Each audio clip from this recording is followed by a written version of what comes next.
I'm excited for this episode because I think it's like been put into people's like mental space of being difficult, but there's like only a few ingredients.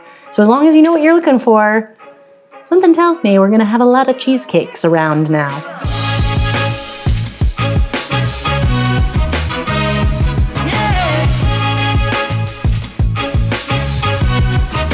Hi, I'm Erin McDowell, and welcome to this episode of Bake It Up a Notch, where we are talking about cheesecake. Cheesecake is such a beloved dessert, but I think it's also really misunderstood. It happens to be my husband's all-time favorite dessert.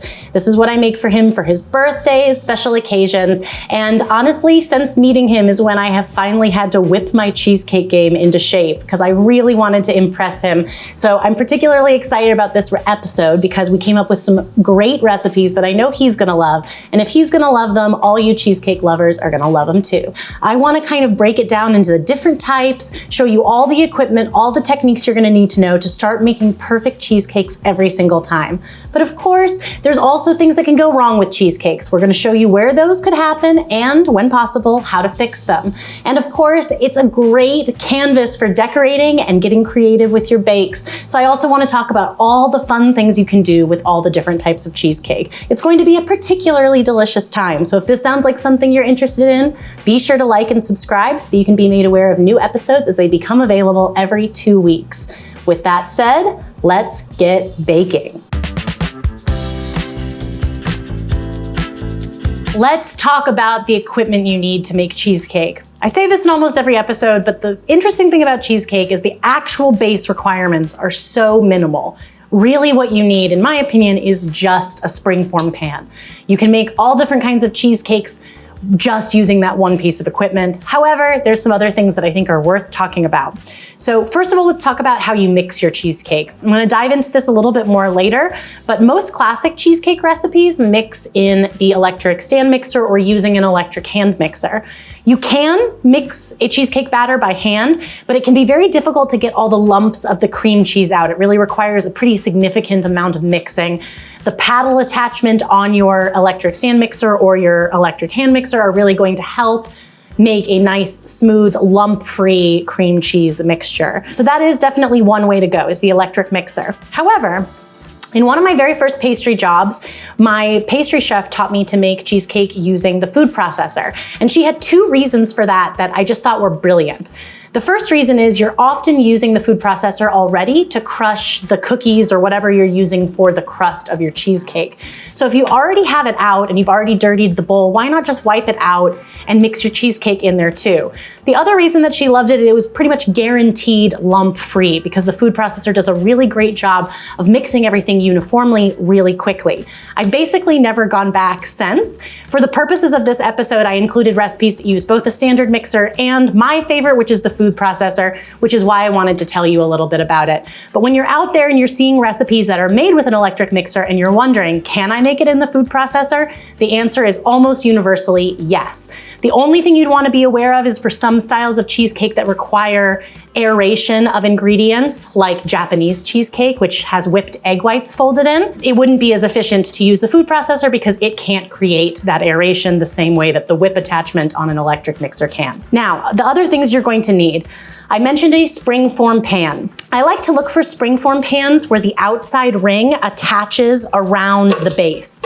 This makes it easier to unmold. So instead of the base sliding into the pan, kind of in a groove here, the ring goes right around the base and fastens there. That's what I like to look for in a good springform pan. But sometimes this is the other style where the plate kind of just fits in with the outer ring. Those work great too. No need to get a new springform pan, just if you're thinking of investing in one, that's what I like to look for, is that ring going around the outside edge. Cheesecakes are baked in a springform pan because it does also make them easier to unmold, so it is a good idea to look for some kind of pan with a removable bottom if you're not going to be using a springform pan. There's one other little piece of equipment here that I'm going to point out just because I love telling you guys everything that I know, but I know the average home isn't going to use this, But this is called a pastry ring, like this. It's just a metal ring. You can buy these at baking supply stores. And the pastry ring is used to kind of make things molded that don't require baking in many cases. So I love to use these rings for no-bake cheesecakes because they're easy to use and they make beautiful straight-sided cheesecakes without having to use the entire pan. You can also sometimes make these no-bake cheesecakes by sliding the ring directly onto the serving platter or plate you want to serve on. And then when you go to unmold, you can just lift the ring off. None of that transferring or anything else that we were going to talk about a little bit later. You're also going to need for a baked cheesecake, some recipes call for a water bath. So you're going to want to make sure that your pan, you have some kind of larger vessel that's oven safe that your springform pan can fit into, that's going to allow you to bring water up the edge of the pan. And then as far as the rest of the tools, it's really just hand tools. You definitely are going to want a good spatula handy for scraping the bowl well, making sure you have a nice uniform mixture. And sometimes I like to use a ladle to help me fill the cheesecake because it's a nice fluid consistency. It's really easy to help portion it and kind of get the batter where you want it. The only other thing that's not pictured here is aluminum foil. Sometimes recipes call for the pan to be wrapped in aluminum foil just to protect the cheesecake when you're using a water bath. We don't want any of that water seeping inside the pan. So with some foil, a good springform pan, and a few hand tools, you are ready to make cheesecake. Before we dive into cheesecakes, I feel like we need to talk about what exactly is a cheesecake and kind of some of the basics that are going on behind the scenes of this recipe. So the first thing that I want to point out is a cheesecake isn't really a cake. It's actually a baked custard inside a crust.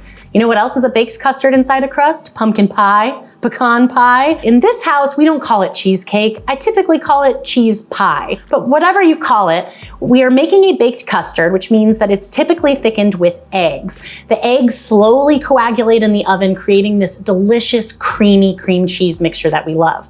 That's sort of one type of cheesecake, and probably the kind that you're thinking of when I say the word cheesecake.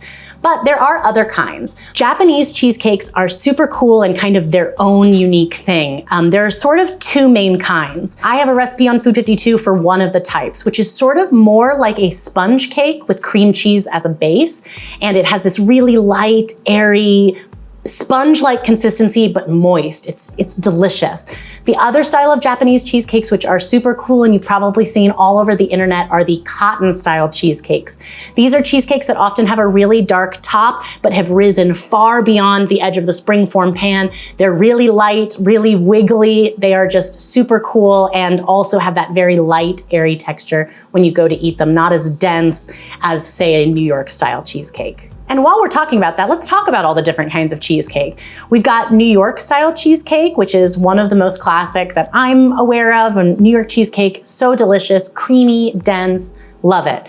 You also can have cheesecakes made with other kinds of cheese, things like ricotta, mascarpone. There's really a lot of possibilities with that, and sometimes those cheesecakes have a little bit more of a rougher consistency. They're not as intensely creamy and smooth. There's also a cheesecake that I particularly love, which is no-bake cheesecakes. As we come into warmer weather, people are always asking me for recipes of things they can make without having to turn the oven on. And no-bake cheesecakes are so easy and so satisfying, and they're infinitely adaptable.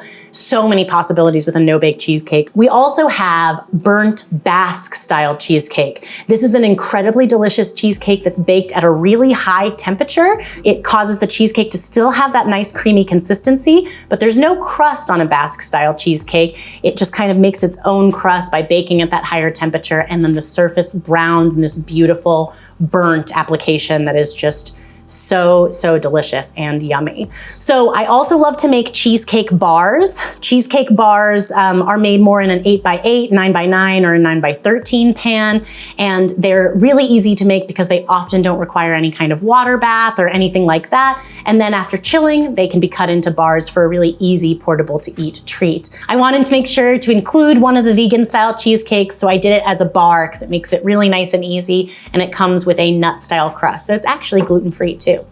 You can also make cheesecakes in different pans other than springform. Sometimes I bake mini ones in muffin pans. There's really a lot of possibilities to make a cheesecake in lots of different sizes, lots of different consistencies, and using lots of different ingredients. One of the biggest questions I get about cheesecake is this eternal conundrum: to water bath or not to water bath? A lot of cheesecake recipes call for baking the cheesecake in a water bath, where you would be putting it in a pan and ideally filling it up to about halfway up the sides of the pan with water.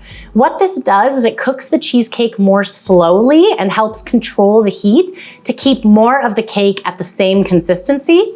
It is 100% possible to bake a delicious cheesecake without a water bath, and some of my recipes don't call for one. The main thing to be aware of when you don't want to use a water bath is that you want to make sure that you're using a low temperature in your oven. You want to cook this low and slow. Custards really like to be set gradually. High intense heat causes the proteins in the egg to coagulate really quickly, but at a certain point they form these bonds and they have nowhere else to go, and that's when you get a cracked cheesecake. It doesn't have anywhere else to go. The bonds kind of like over constrict and they end up pulling apart from each other, creating cracks. So again, the water bath does help to eliminate and reduce this problem from even ever happening, but it is possible to bake a cheesecake without it. Just make sure you're using a nice low temperature. Another thing that can help is gradual cooling. We want to make sure to slowly bring our cheesecake to room temperature before chilling it. Trying to rush the cooling at any stage is another recipe for cracking. A lot of cheesecake recipes call for the ingredients to be at room temperature, and this is one of those recipes where it is especially important. If you want to make a cheesecake, pull that cream cheese out the night before and leave it on your kitchen counter. Cream cheese does not soften as well in something like the microwave, so softening it slowly, gradually at room temperature is really the best way you can ensure you're not going to have lumps in your final cheesecake batter. It's just not something that you want to mess with. Similarly, other ingredients, things like eggs, sour cream, other dairy, you really want those things to be at room temperature because it's going to give you the best chance of your custard staying nice and smooth. And also it's going to give it the best chance in the oven because you're not going to put a cold batter into a hot oven, which can also create some problems for our final cheesecake. Finally, let's talk about how to prepare your pan. Typically, a springform pan doesn't really need any preparation. You don't even need to grease the pan, though if the recipe calls for you to, definitely do. Some recipes where it's baked longer and at a higher temperature like to grease the pan to make sure that it's not going to stick. But typically you can just press your crust right into the pan, pour the cheesecake right in as well. The main thing to be aware of is if you are using a water bath, you're gonna wanna wrap the outside of your pan tightly in foil. We just wanna make sure in a pan that's multiple pieces like this, that no water can seep in and make our cheesecake soggy. So we're gonna protect it with some foil on the outside edge. Okay, now you're armed with all the basics that you're gonna need to know to tackle these recipes. Let's dive in.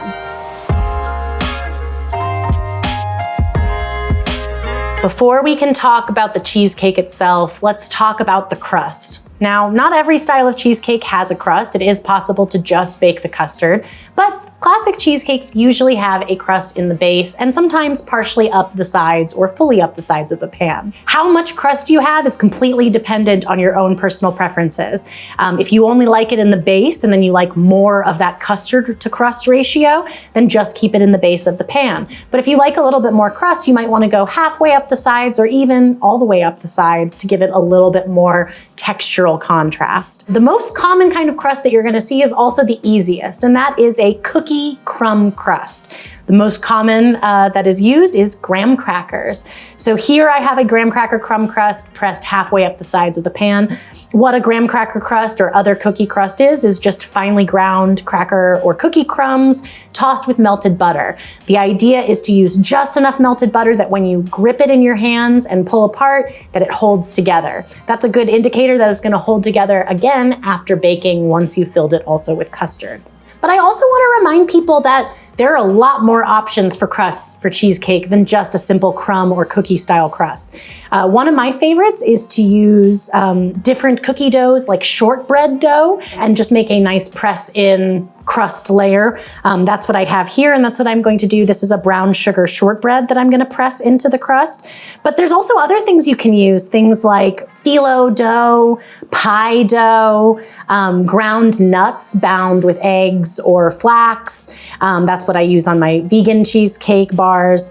So some of the recipes in my cookbook, the book on pie, actually work great for this. Any of the press-in style crust or the nut crust are really, really wonderful. Depending on what you're doing, I usually like to just add the cookie to kind of the base in an even layer. If you've watched my press-in crust portion of the pie episode, you'll notice that in that, I usually like to start with the sides first. But with cheesecake, since it's not usually going all the way up the side of the pan, I like to sprinkle it through the base and then gently press it into an even layer. And as I get to those outside edges, it will kind of naturally rise up the sides. I also like, on a cheesecake in particular, for the edge of the crust to be a little bit wonky, like not be perfectly even and smooth. That's just a personal preference. Obviously, however much time you take assembling the crust, it'll be a little bit more perfect if that's the look you're going for. Okay, so once I've dotted all of this crust in the base, you can use your hands. When you're using your hands, you may find that it's helpful to grease them with a little bit of nonstick spray or oil, or even just run them under some water so that they are lightly damp. That can make it less likely to stick the dough that you're pressing. It can make it less likely to stick to your hands while you're working. The other thing that you could do is grab a small measuring cup and grease it lightly with nonstick spray or oil. That way you can actually use that, and that's particularly helpful in the corners to make sure that you're getting a nice even layer. Most cheesecake crusts like this are par baked before we add the custard. One of the reasons for that is, of course, to give it a chance to bake and be a good crust and be sturdy and well set. But the other reason is we're not so worried about cheesecake crust burning because we bake cheesecakes at such a low temperature for a long time. So it's nice to give it a head start just to make sure that it does brown sufficiently with that longer bake time and lower baking temperature.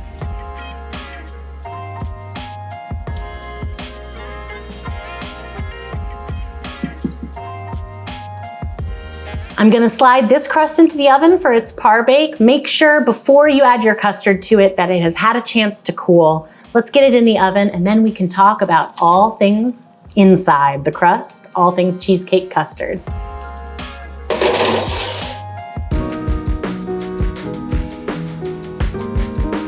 Let's get started by making a cheesecake batter in our electric mixer. I fitted it with the paddle attachment, so it's ready to go. The main thing we're gonna be trying to do is blend everything really smooth and even to get this nice creamy texture.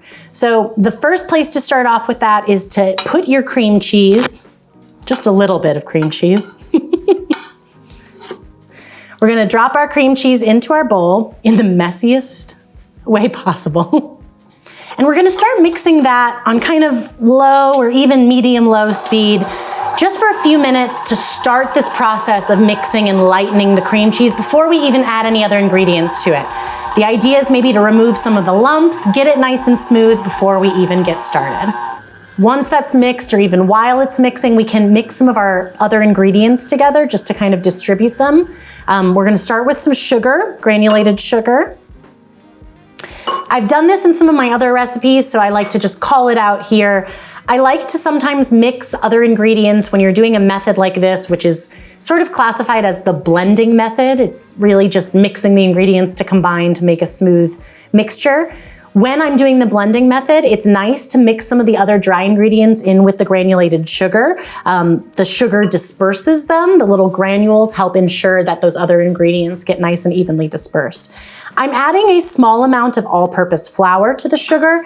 Not every cheesecake recipe has flour in it. In fact, some of the recipes I'm including with this episode do not, but some styles add a little bit of flour to make it a little bit more, it's just a different kind of texture. It's a little cakier and a little less densely custardy. So this is a very small amount of flour, but we'll add a little stability and a little bit of extra texture. And I'm just gonna whisk those dry ingredients to combine so that they're ready when we're ready to add them. Once all those ingredients are nice and combined, we can go ahead and add them to the mixer and mix. And because the base of this mixture is sugar, we're really kind of emulating the creaming method a tiny bit at this point. We're trying to mix it in, not only to incorporate, but also to help dissolve the sugar a bit. So into the mixer it will go.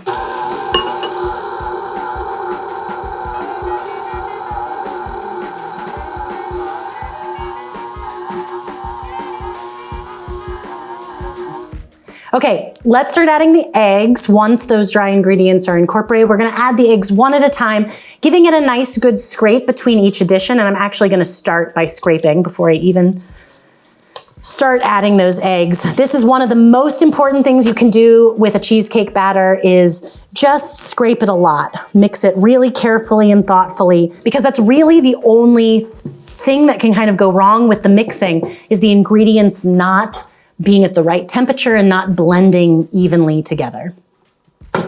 So we'll start adding these eggs one at a time.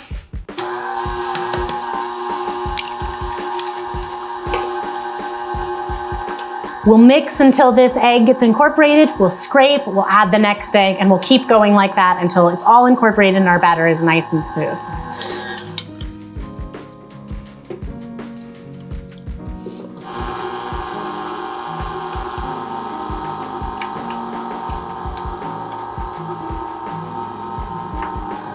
All of our eggs are incorporated, so we're really just gonna add a couple of finishing elements to this. The finishing elements in this case, this is my New York cheesecake recipe. We're gonna add some vanilla extract.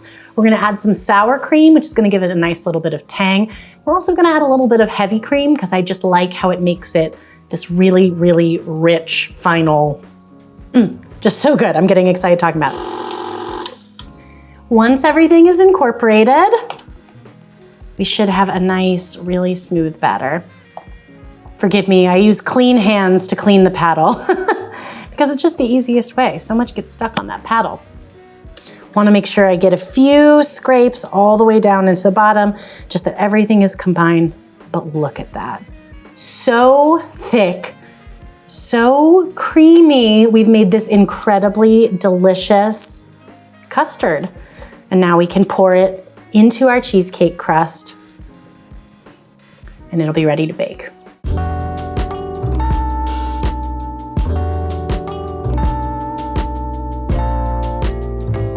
Once our shortbread crust or whatever kind of crust you're making has been baked, par baked, you should see a little bit of golden around the edges. Make sure it cools completely before you add your cheesecake custard into it.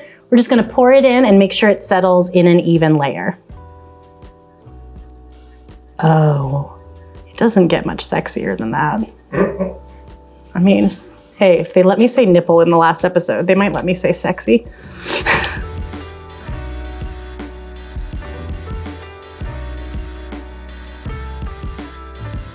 Did you see that? That's actually good. Hold on. Stay right where you are. Do you see this? That's a bubble. We don't want that bubble because he's gonna stay after he bakes. There's another one. So when we smooth, oh, do you see that? I popped a bubble. And all we're doing when we pop the bubbles is we're taking them, see there's a good one. We're just removing them so that they don't stay in the surface after baking, because if they're in the cheesecake, in the heat of the oven, they're gonna rise to the surface and pop, and they can affect the surface of our cheesecake. So while you don't have to go all moment of zen on this, it can make for a smoother surface cheesecake. No bubbles on my watch. Okay, now we're gonna be ready to transfer this to the oven, but we wanna also do our water bath. So usually when I get to this stage, I put a kettle on the stove full of water. That way I've got nice hot water ready to pour in to do my water bath. In this case, I'm just gonna do it right on a baking sheet, and it's only gonna come up about 1/3 of the way in the pan, but the ideal is to get it about halfway up, so you can use a casserole dish or any kind of large oven-safe pan that's a little bit deeper. But if not, a baking sheet works great too. So into the oven we go.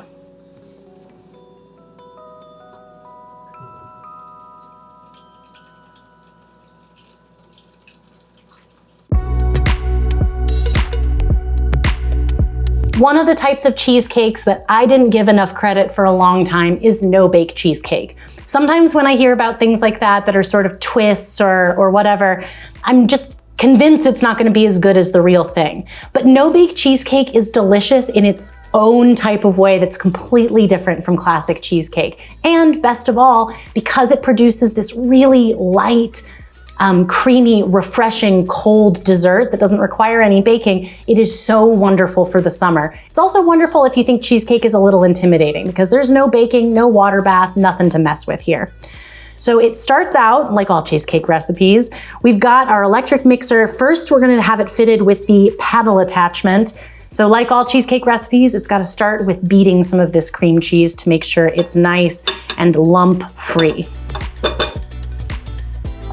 All right, we're gonna beat this for 2 to 3 minutes just to make sure we've got nice, soft, smooth cream cheese.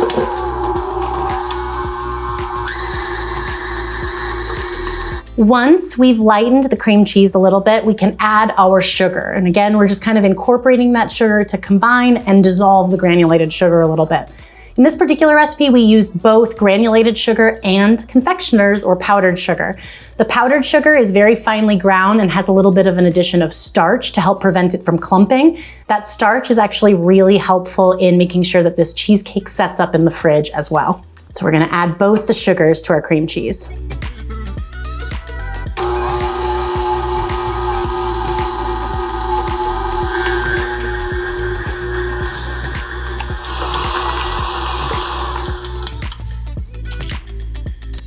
Once all those ingredients are added, nice incorporated, we're just gonna add our flavoring ingredient, which in this case is just some vanilla extract.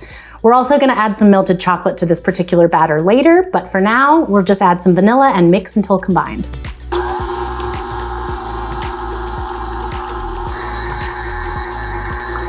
Okay, once everything is really nice and blended, we're just gonna give this a nice scrape and get everything, ooh, that was close. Do you see that?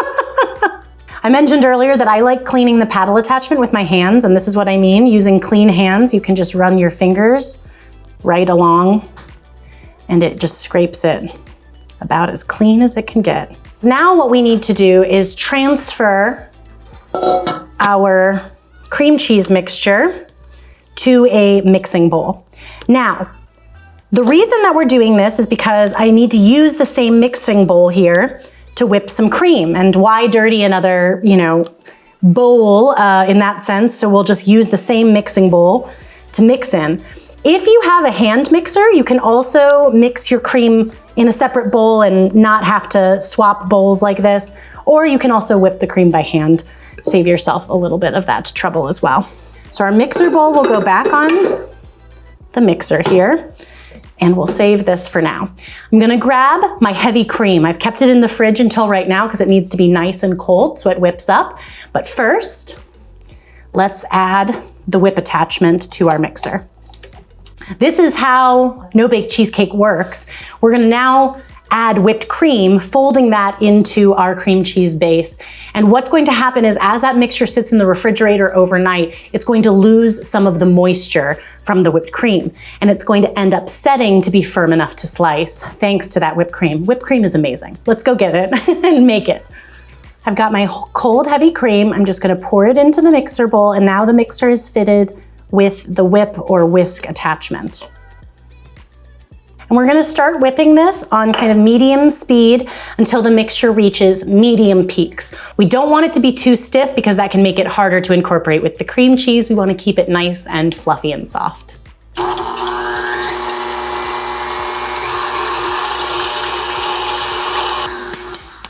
think we're about to our ideal peakage, yes. Nice and fluffy still. Actually, it's easier to see in the bowl here. It's nice and fluffy, but it's not as, full stiff peaks. It's still a little bit soft and wobbly. We've got our whipped cream and we've got our sweetened cream cheese base, and we just need to mix them together to combine. As usual, when you're folding ingredients together, you can start by adding a portion of the more aerated ingredient, in this case, the whipped cream. We can add a portion of that and mix it a little bit more aggressively, not be folding it so much. What that does is it lightens the consistency to make it easier to incorporate the rest of the cream. One of the things that's important to remember is you're not messing with eggs. There's nothing that's unsafe to eat raw in these cheesecakes. Okay, now we're gonna add the rest of the whipped cream in 2 to 3 additions, just folding gently to combine.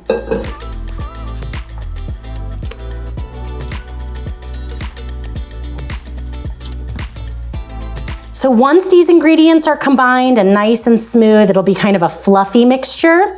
What we're gonna do is just put it into our prepared crust. Now there's 2 different ways to make a crust for a no-bake cheesecake. You can make a no-bake cheesecake in any kind of crust. You can make it in the kind that you bake, press it in, bake your crust ahead of time, any kind of crust you want.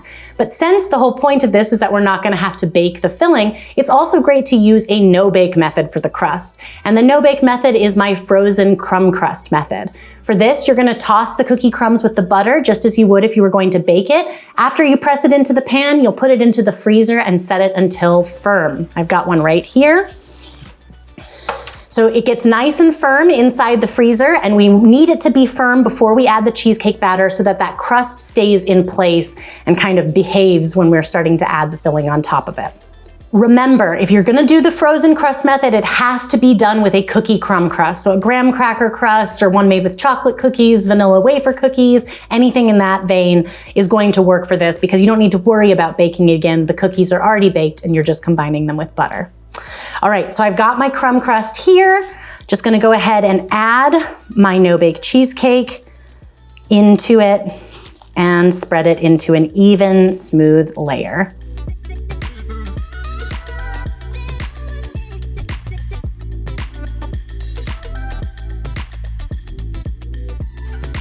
This is one of those things though, Faki. I could just smooth this all day. That's pretty smooth. Once you've got the surface of your no-bake cheesecake smoothed to your liking, it's ready to go into the refrigerator. Now, this is the most important thing about this cheesecake. It really requires a good amount of chill time. 12 hours is what I recommend overnight, but that makes it a great make-ahead dessert. You just have to have a little bit of patience. The reason it needs so much time is some of that moisture from the whipped cream needs to kind of evaporate off to set the dairy, which is what's gonna make this nice and sliceable even without baking it. You don't need to cover your no-bake cheesecake, but covering it can be helpful to protect it from odors in your fridge and also any moisture or other things going on. So covering it gives it a little bit of protection while it chills. So into the fridge it goes, 12 hours or more until it's nice and firm and sliceable. Let's talk about my favorite way of making cheesecake, which is in the food processor. It's honestly no different from making it in the stand mixer, except in my opinion, it goes a lot easier and a lot quicker. The main thing to be aware of is that things love to get caught in the underside of your food processor blade. So make sure very carefully to scrape the bottom of your food processor blade once or twice in mixing, just to make sure that everything is incorporated to the level that you want it. The other reason that I like to use the food processor, I mentioned at the beginning, if you're already making a crumb crust, then you're using the food processor to grind up those crumbs in many cases. I also like to use it when I'm gonna add other flavors into the cheesecake that could benefit from being pureed. One example is my fruit cheesecakes. I love to simmer some fruit on the stovetop, strain it to remove any seeds or excess fiber if necessary, and then blend it up to have this beautiful, brightly colored, fruit-forward cheesecake, like this blackberry cheesecake. But this also works with things like lemons, or one of my other favorite things, whole vanilla bean. This is some finely chopped vanilla bean. I cut it in half, cut the seeds out, and now we're gonna add the whole thing into the food processor because actually the whole vanilla bean is edible and packs so much flavor. Adding a lot of fresh vanilla to a fruit cheesecake like this really allows those fruit flavors to shine. And because we're using the food processor, we can put the whole bean in and know that they'll get processed up really beautifully. Processed up. All right, so let's go ahead and add our cream cheese. That was very satisfying to like lift one cube up at a time.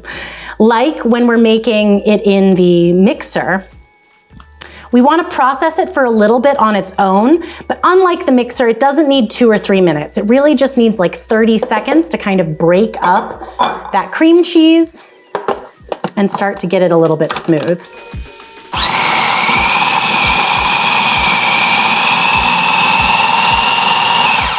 When it starts to freely rotate around the blade, that's a good indicator that you've processed it enough. Now at this point, we can pretty much just add our other ingredients in and mix it all at once. We don't have to add things quite as gradually as we do when we're making a classic cheesecake.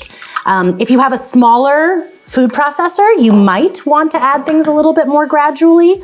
That gives you the ability to mix a little bit, scrape, mix a little bit.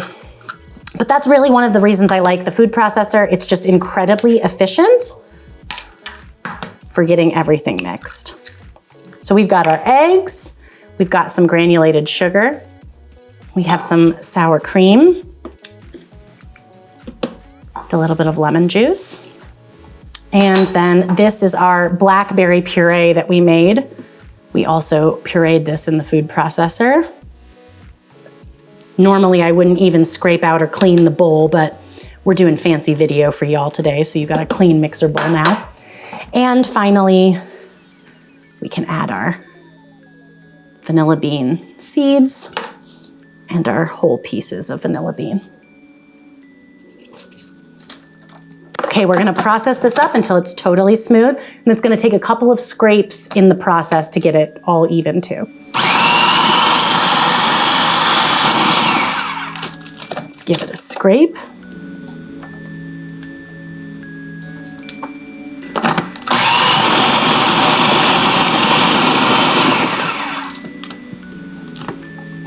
Okay, so really, really beautiful, really smooth, and very quick. So the main thing you do want to be aware of when you're doing this is that you don't want to just mix it or, just keep processing it once it's combined. Once it's ready, that's what you want to do. Then I like to give it a good stir a couple of times by hand. This helps to break up some of the bubbles and the air that's incorporated, especially if you have a higher powered food processor. It can incorporate a little bit of air. So you can just kind of stir it like this with a large flat spatula. It helps kind of break any of those air bubbles. Now we can just pour this right into a crust. And you can see why I love this method so much, because it's just so fast and so easy. This cheesecake is ready to go in the oven with a water bath or at a lower temperature, depending on how you do it. This is my blackberry cheesecake recipe linked below. It's so fruity, so delicious, and bakes up really cool and purple too.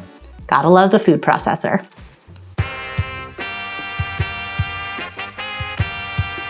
When it comes time to unmold the cheesecake, there are a few different things you need to know to be able to make sure you unmold it really easily, painlessly. We just want it to be a really simple process. I think the thing that is really the most important is making sure that your cheesecake has had time to chill efficiently. Make sure you follow the recipe. Some tell you to cool it to room temperature, then refrigerate it. One of the things I love about cheesecake is it's a great make-ahead dessert for that reason, because you can always kind of make it ahead, let it have its nice chill time. It's gonna be easier to unmold if it's nice and cold. Then what we're gonna do is, rather than just immediately releasing the outside of our springform pan, what we're going to do is we're gonna take the tip of a paring knife and we're gonna run it all along the outside edge. I like to use the tip of a paring knife, but you can also use a small offset spatula.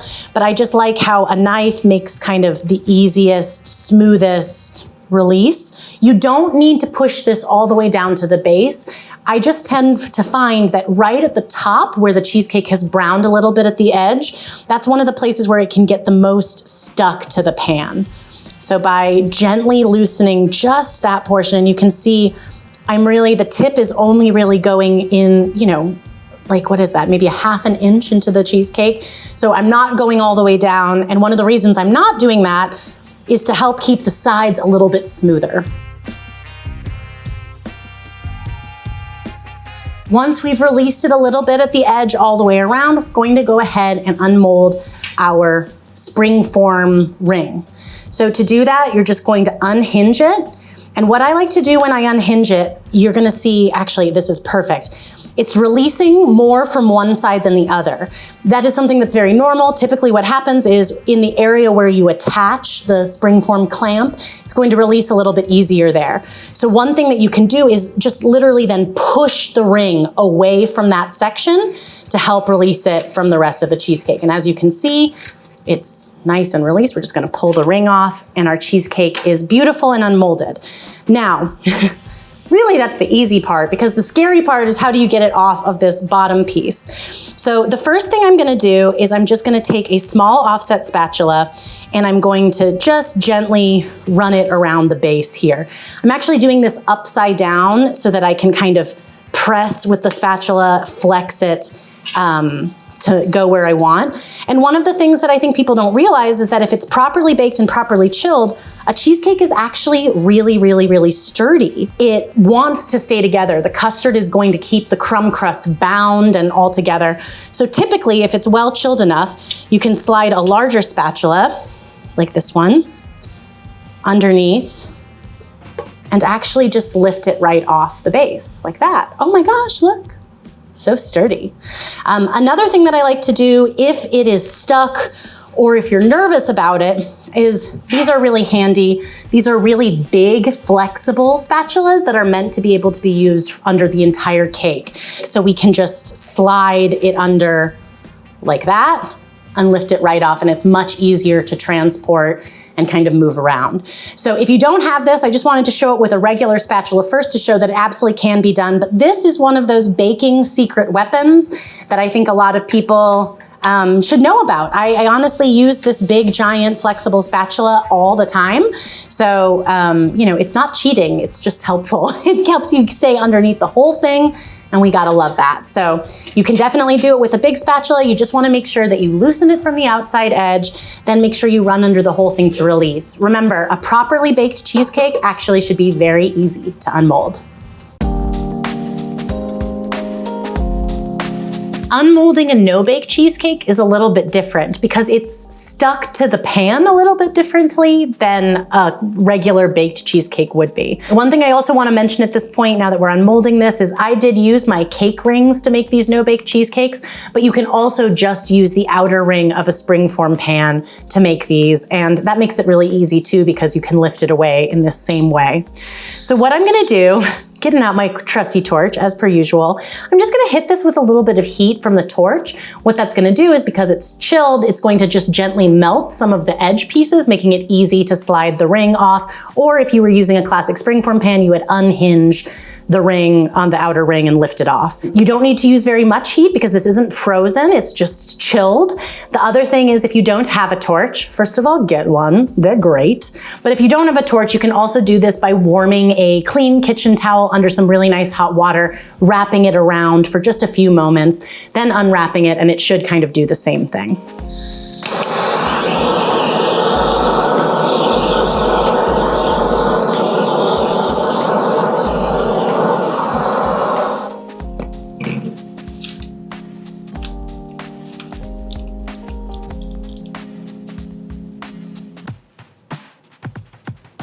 Boom, just like that. So all we need to do, I love getting a wow. That's what we're aiming for. So as you can see, it just melted the sides a little bit. You can even see some of the cheesecake mixture inside the ring here. And we just melted it just a touch. So before we slice and serve this no-bake cheesecake, we will want to put it back in the fridge for a little while just to make sure it has a chance to get nice and firm again when we're ready to slice it.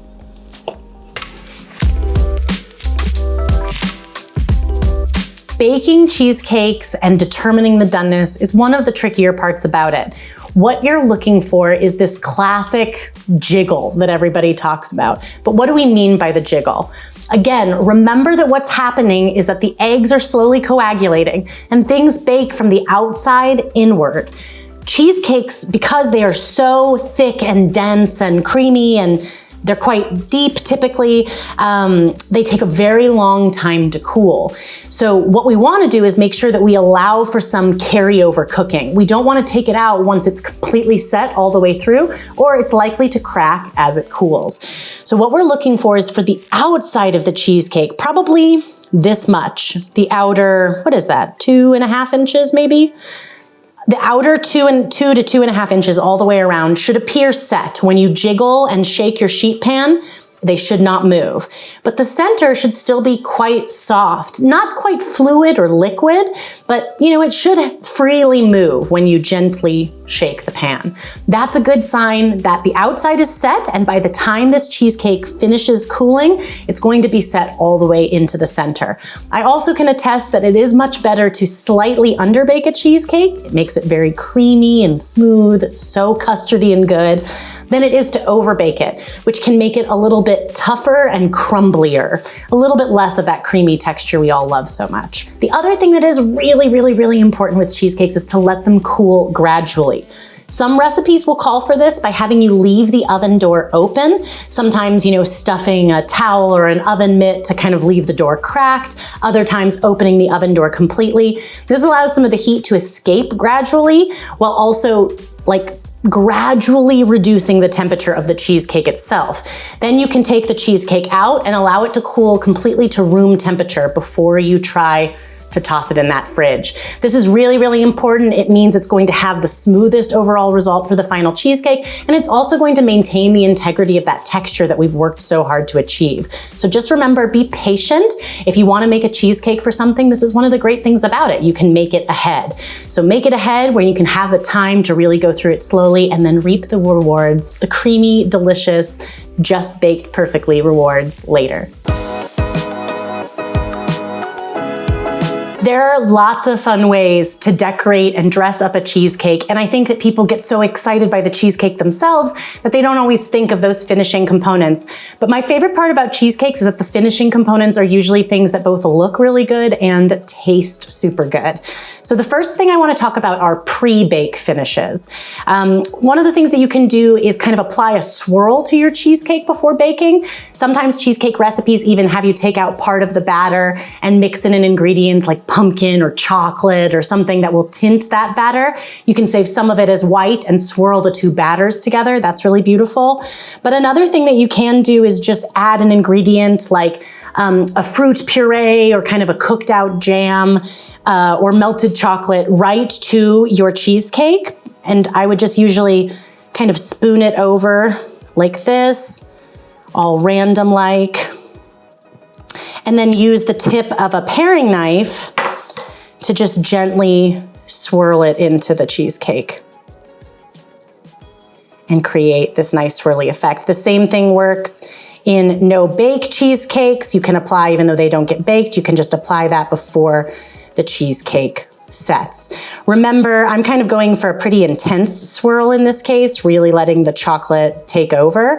But if you want a more minimal swirl, you're going to want to touch it as little as possible. The more you swirl the two together, the more you'll have kind of one more dominant color rather than like that really visible swirl. Okay, so a swirl is a lovely way to dress up a cheesecake pre-bake. You can actually also swirl your topping for your cheesecake. So here on this blackberry cheesecake, I swirled some whipped cream by just gently folding in some blackberry jam to it and not folding it in all the way. That way it's kind of streaked throughout the whipped cream. It's so beautiful and of course tastes delicious. One of the simplest finishes you can do is fruit. Because cheesecake is so rich, I think it really benefits from having something bright, punchy, sour or tart is really good. So here I have kind of a mixture I made using sour cherries, and I'm gonna spoon that right over, but of course fresh fruit is delicious, and other sauces and things that you can make from fruit are delicious too. Things like lemon curd or a thin layer of jam, a coulis. There's lots of different options like that. And while we're talking about toppings, I think we have to address the very famous sour cream topping that's sometimes even baked on to some cheesecakes and gives it kind of this secondary, creamy, cool, tart layer to go along with the cheesecake itself. Wow, I am getting so excited spooning these sour cherries over. They're so bright red. This recipe is with my New York cheesecake, so if you want to make some cherry topping, if this looks like a dream cheesecake to you,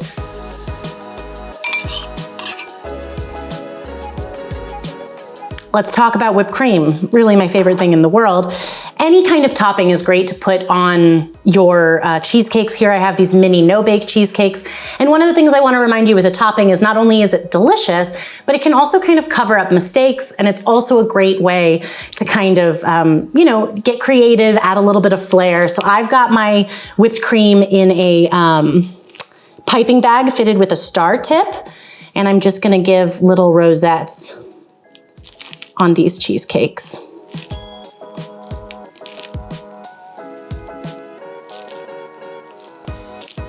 Once you have your little topping, of course, you can finish it with, any kind of additional element for texture. Like here, I've got some pistachios. While I'm sprinkling these pistachios on, let's also remember that you can add textural components like this pre-bake too.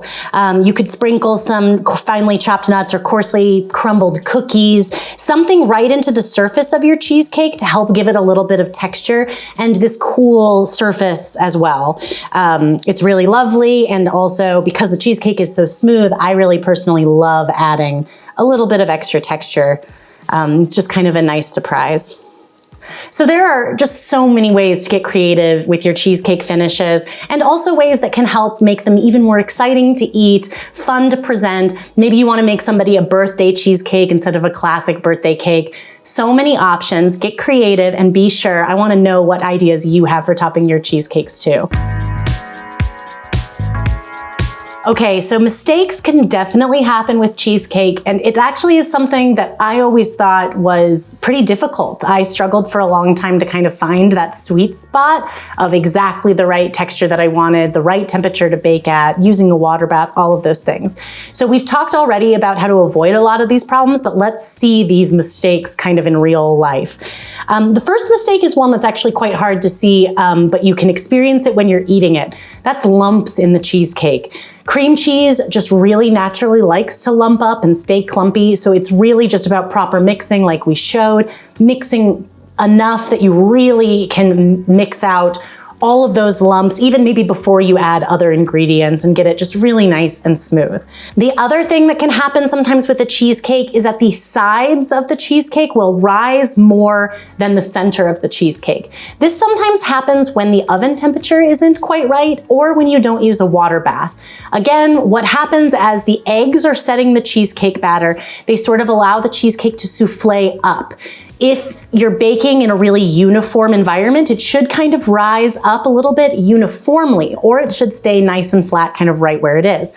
Unfortunately, if you're baking at a temperature where the temperature isn't quite right, too high of a temperature, or you're not using a water bath to help regulate it, you can end up getting this thing where it rises. It might even look perfectly smooth when you take it out of the oven, and then as it cools, the center falls a little bit, settles, and leaves this ridge on the outside edge.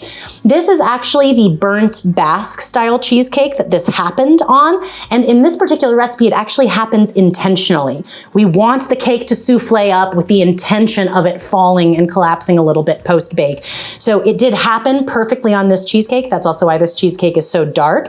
You can see that this top edge, or the outer edge, is higher than the center. This will also yield, when it's sliced, kind of a divot. The edge will kind of slope down into the rest of the slice. Again, for the Basque style cheesecake, it's intentionally baked at a very high temperature, and that's why this happens. And it's even a desired effect.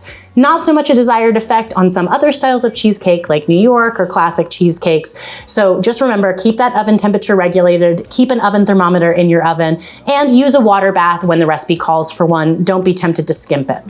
Skimp it? Skip it. Then some of the other problems we've got, one of them is kind of a silly problem. It doesn't really make things bad, but I know that I like to avoid this in the look of my cheesecake, which are these bubbles that can appear sort of towards the top of the cheesecake batter. I showed a little bit earlier that you can pop those bubbles just by kind of spreading with your spatula, or even using the tip of a paring knife to just release any of that air that rises to the surface. What happens is, when air is trapped inside a batter, the heat of the oven allows the air to kind of rise right to the surface, and at the surface it usually bursts. So you end up with these kind of divots on the surface of your cheesecake. Again, not bad. Cover it up with whipped cream, cover it up with some jam or fruit. No one needs to know. But it is an easy thing to remedy in the early stage just by popping those bubbles. Okay, the last mistake, the dreaded crack. The crack that can happen on a cheesecake, on a pumpkin pie, it can happen on so many things, and it happens for a variety of reasons. We talked already about how the proteins coagulate, and at a certain point, they kind of get too constricted, and that's how the crack happens. But the crack can also happen when you try to cool your cheesecake too quickly. Like I said before, you wanna make sure that you cool that cheesecake gradually. Sometimes this means cooling it in the oven with the oven door open, bringing it slowly to room temperature before you chill it. And when people take a cheesecake out of the oven and put it right in the fridge in an attempt to chill it down, or even worse, into the freezer, not only are you gonna lower the temperature of your refrigerator and freezer itself, which could even be dangerous for some of the other food inside, you're also making it so that that cheesecake, it's exposed to cold air on the outside, and the outside is going to cool, but the inside is still gonna be hot. And this can actually create cracks as the cheesecake cools. Typically, if you spy a crack while the cheesecake is baking, it's a sign that it is already over-baked. Sometimes you can see a crack on the outside edge rather than the center. This doesn't always mean overbaking. It might mean that your temperature in your oven is uneven. A few different things that you can do. You can enlist the help of a water bath. You can drop the oven temperature down by 25 degrees from what the recipe calls for, and just know you're gonna have a longer bake time to get to your end point. But baking it a little bit more gently can help prevent the cracks from happening. It might just mean that your oven runs a little bit hot. Again, using a water bath helps keep that temperature regulated, but also remember that if you do suffer from a problem with your surface of your cheesecake cracking, it's very easy to cover it up with something delicious like caramel or whipped cream or melted chocolate or fruit or jam. There's so many options, and no one needs to know that the cheesecake was even cracked. But you may notice it in the final texture, because a cracked cheesecake almost always means an over-baked cheesecake. So be gentle with your baking, look for the proper jiggle test, and you should have a perfectly smooth cheesecake every time.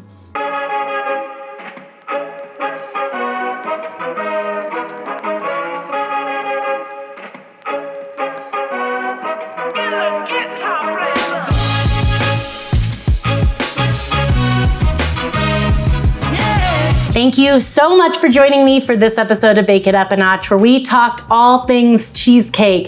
It has been a very creamy and delicious episode, and most of all, I can't wait to see what kind of cheesecakes you are going to make. All these delicious recipes are linked in the video description below, and you can find them on food52.com.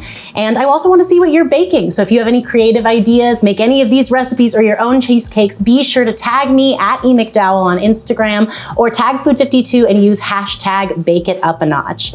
As always, I like to remind you that if you're loving these episodes, please do me a favor and click like and subscribe so you can be made aware of all of our episodes that come out once a month, and also our bite-sized episodes that come out in between. I'm so excited about this episode, all the yummy recipes we created, and I know my husband is really excited to finally dive in. So as always, I just want to wish you all happy baking.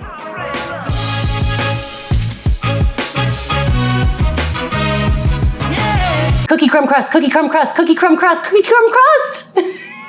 But wait, say it 10 times. 10 times? Okay. Cookie crumb crust, cookie crumb crust, cookie crumb crust, cookie crumb crust, cookie crumb crust, cookie crumb crust, cookie crumb crust, cookie crumb crust, cookie crumb crust, cookie crumb crust.